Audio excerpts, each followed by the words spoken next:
அஸ்ஸலாமு அலைக்கும். அனைவருக்கும் வணக்கம்.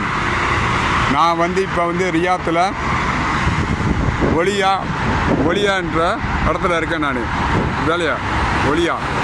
ஒலியாங்கிற இடத்துல இருக்கேன். நான் இப்போ ரியாத்தில் ஒலியா பாருங்கள் எப்படி இருக்குது பாருங்கள், எப்படி ரோடு எப்படி இருக்குன்னு பாருங்கள்.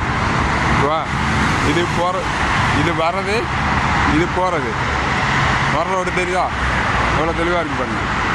வா இது பாலத்துக்கு இங்கிட்டு நான் பாலத்தில் இருக்கேன், பாலத்துக்கு மேலே இருக்கேன், நான் ரோட்டு மேலே பாலத்தில் இருக்கேன். நான் அதேமாரி இங்கிட்டு பாருங்கள்,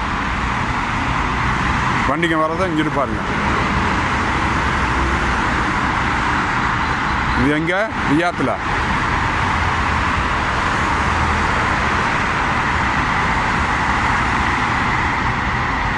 எவ்வளோ தான் வண்டி வருது பாருங்கள், கியூவில் அப்படியே லைனாக வருது பாருங்கள். அழகா